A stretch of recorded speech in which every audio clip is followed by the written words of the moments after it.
şoğulun emkar dikin vakta mal tecmerre vakta mal emdişinin şoförü tırra çerdikin nakvazın var. Çuma reytünü diye kavşak dünü diye em tersi derin.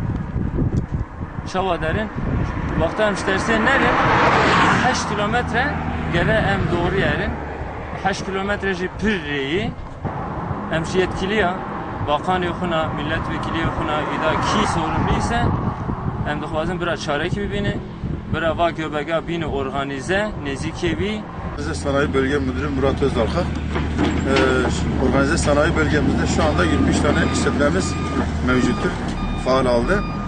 Organize'de altyapı eksiklerimiz var. Şu an özellikle yol problemimiz var. Onlarla başladık. Yakında inşallah bitireceğiz orada. Ana sorunumuz orada kavşak. Kavşaktan dolayı kazalar, problemler yaşanmakta. O kavşak bir an önce organize sanayinin köy yolunun karşısına alınması gerekmektedir. Yani alınırsa çok iyi olur. Çünkü işletmeler, fabrika sahiplerimiz de çok şikayetçi bu konuda. Olursa çok iyi olur.